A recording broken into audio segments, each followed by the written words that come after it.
Қадір 6 бөлім. Ажал апандай аузын арандай ашып тұрған тәрізді.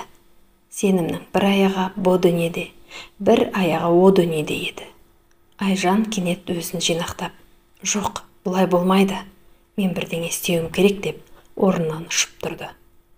Айжан шешімін айтқанда, үміттерін үзіп отырған әкесі мен шешесі бастарын көтеріп, ойбай-ау, соңғы сәтін күтіп жатқан адамды әрі-бері сүйрелеймін дегенің не деді.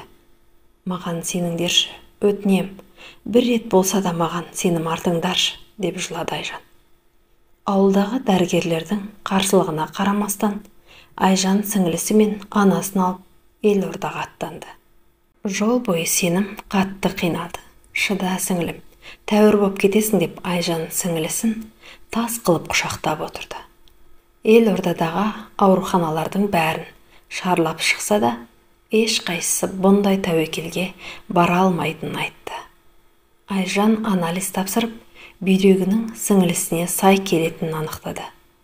Анасы аң-таң болып жылап жүр.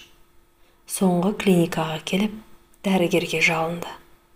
Егер қыз өліп кетсе, өзім мойныма аламын.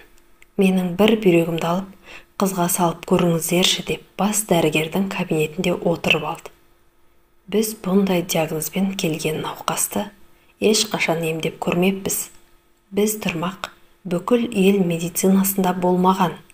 Шетелде емдейтін шығар. Сол жаққа барып көріңіздер деді бас дәрігер.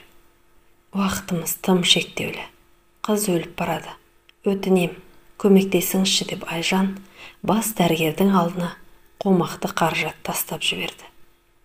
Бүкіл жауапкершілік өз мойнымда деген қағазға қол қойып, Айжан сіңлісін алып, ота бөлмесіне кірді. Аналары аурухана дәлізінде әрі-сәрі күйде теңселіп қала берді. Ота ұзаққа созылды. Ана жүрегі шыдамай, есін жоғалтып, ол да аурухана төсегіне таңылды. Бұл өмірде ғажайып бар ма? Болса қайда? Әділдігі қара қылды қақ жаратын Құдай бұл отбасына тағы бір мүмкіндік бере ме? Ол келер күннің еншісінде қалды. Отаның ауыр болғаны соншалық түнге дейін созылды. Сол түн отбасының басына үйірілген қара бұлтты не сейілтеді, не керісінше қайға келеді. Өмір таразысы таңдау жасап жатқандай еді. Бас дәрігер таң ата ота бөлмесінен қалжырап шықты. Маңдайынан аққан терді сүртіп, кабинетіне сүйретіліп кетіп барады. Сенім қайда? Айжан қайда? Ғажайып бар екен. Сенім ауыр отадан кейін аман қалды. Құдайдың құдіретімен әпкесінің бүйрегі денесіне сай келіп, сенім адам қатарына қосыла бастады. Айжанның қуанышында шек жоқ. Көзін ашып, күліп отырған сіңлісіне қарап тәубе етеді. Енді ешқашан сен туралы жаман ойламаймын. Ешқашан сені өзіме бәсеке көрмеймін. Мен сенің әпкеңмін, сен менің сіңлімсің деп іштей күбірлеп, сіңлісінің маңдайынан аялап сипады. Сіңлісі, саған дөрекі болған кездерімді кешірші, бәрін түсіндім.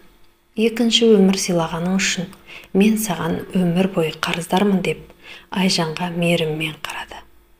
Аналары да өз көзіне өзі сенбей, Құдайға шүкіршілік айтумен болды.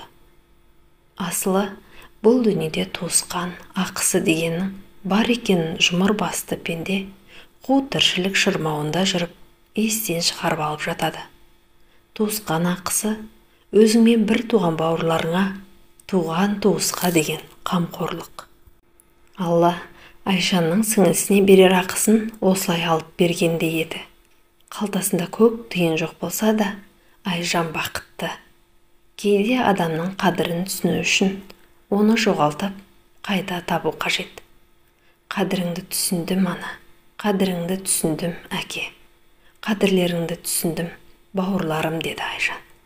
Бұл өмірдің мәні жылтыраған қу дүние емес, жан-жағыңа шашатын шуағың, жүрегіңдегі мейірімің екен.